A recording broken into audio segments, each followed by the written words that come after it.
Sevens golden ഡയമണ്ട്സിലേക്ക് സ്വാഗതം. പൊന്നു വാങ്ങാൻ പൊന്നുവേണം. ഇത്തവണ സെവൻസ് നിങ്ങൾക്കായിട്ട് എത്തിയിരിക്കുന്നത് ലക്ഷം ഓഫറുമായാണ്. നറുക്കെടുപ്പിലൂടെ തിരഞ്ഞെടുക്കപ്പെടുന്ന 10 പേർക്ക് 10,000 രൂപ വീതവും കൂടാതെ നിരവധി സമ്മാനങ്ങളും. അപ്പോൾ തീയതി മറക്കണ്ട, ഓഗസ്റ്റ് 20 മുതൽ സെപ്റ്റംബർ 15 വരെ. അപ്പോൾ ഏവർക്കും സെവൻസ് ഗോൾഡൻ ഡയമണ്ട്സിന്റെ ഹൃദയം നിറഞ്ഞ ഓണാശംസകൾ. വാട്ടർ അതോറിറ്റിയുടെ വെള്ളം മോട്ടോർ ഉപയോഗിച്ച് അനധികൃതമായി ശേഖരിച്ച് മറിച്ച് വിൽപ്പന നടത്തിയെന്ന് പരാതി. ചോദ്യം ചെയ്ത റെസിഡൻസ് അസോസിയേഷൻ ഭാരവാഹിക്ക് മർദ്ദനം. മുണ്ടംവേലിയിൽ വാട്ടർ അതോറിറ്റിയുടെ കണക്ഷനിൽ നിന്ന് മോട്ടോർ ഉപയോഗിച്ച് അനധികൃതമായി ജലം ശേഖരിച്ച് ജാറുകളിലാക്കി മറിച്ച് വിൽപ്പന നടത്തുന്നതായി പരാതി. ഇത്തരത്തിൽ ജാറുകളിൽ വെള്ളം നിറക്കുന്നത് ചോദ്യം ചെയ്യുകയും ഇതിന്റെ വീഡിയോ പിടിക്കുകയും ചെയ്ത പൊതുപ്രവർത്തകനും റെസിഡൻസ് അസോസിയേഷൻ ഭാരവാഹിയും CPIM ബ്രാഞ്ച് സെക്രട്ടറിയുമായ ഡിക്സനെ സംഘം ചേർന്ന് മർദ്ദിച്ചതായും പരാതിയുണ്ട്. പരിക്കേറ്റ ഡിക്സൺ കൊച്ചിയിലെ സ്വകാര്യ ആശുപത്രിയിൽ ചികിത്സയിലാണ്. നാളുകളായി ഇവിടെ ജലക്ഷാമം രൂക്ഷമാണ്. ഇത് സംബന്ധിച്ച് ആളുകൾ ബന്ധപ്പെട്ടവരൊരു പരാതി പറയുമെങ്കിലും യാതൊരു നടപടിയും ഉണ്ടായില്ല. ഇതിനിടയിലാണ് മോട്ടോർ ഉപയോഗിച്ച് ജലം അനധികൃതമായി എടുക്കുന്നത് ശ്രദ്ധയിൽപ്പെട്ടത്.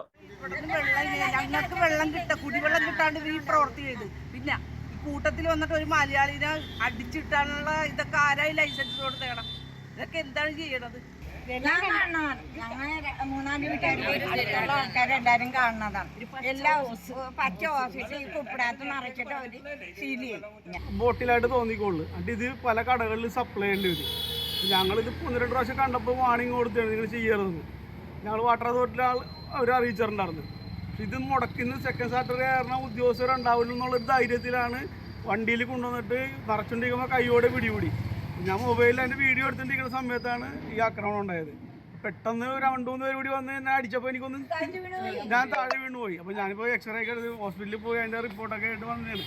കോമ്പറ്റീഷനിൽ പരാതി കൊടുത്തതിൻ്റെ അകത്ത് ഞാൻ ഹോസ്പിറ്റലിൽ പോയി തിരിച്ച് സ്റ്റേഷനിൽ ചെല്ലുമ്പോൾ ആ തൊണ്ടി മുതലായിട്ട് ഞങ്ങൾ ഇതുമായി ബന്ധപ്പെട്ട് ജലം അനധികൃതമായി ജാറുകളിൽ നിറക്കാൻ ഉപയോഗിച്ച വാഹനവും ജാറുകളും ഉൾപ്പെടെ നാട്ടുകാർ പിടികൂടി തോപ്പുംപടി പോലീസിന് കൈമാറിയെങ്കിലും തോപ്പുംപടി പോലീസ് വണ്ടി വിട്ടുകൊടുത്തതായി പരാതി ഉയർന്നു. തുടർന്ന് മാധ്യമപ്രവർത്തകർ ഉൾപ്പെടെയുള്ളവരുടെ ഇടപെടലിനെ തുടർന്ന് വണ്ടി സ്റ്റേഷനിലേക്ക് തിരിച്ചെത്തിച്ചെങ്കിലും വാഹനത്തിനുള്ളിൽ ജാറുകൾ ഉണ്ടായിരുന്നില്ല. ഇത് വലിയ പ്രതിഷേധത്തിനാണ് ഇടയാക്കിയത്.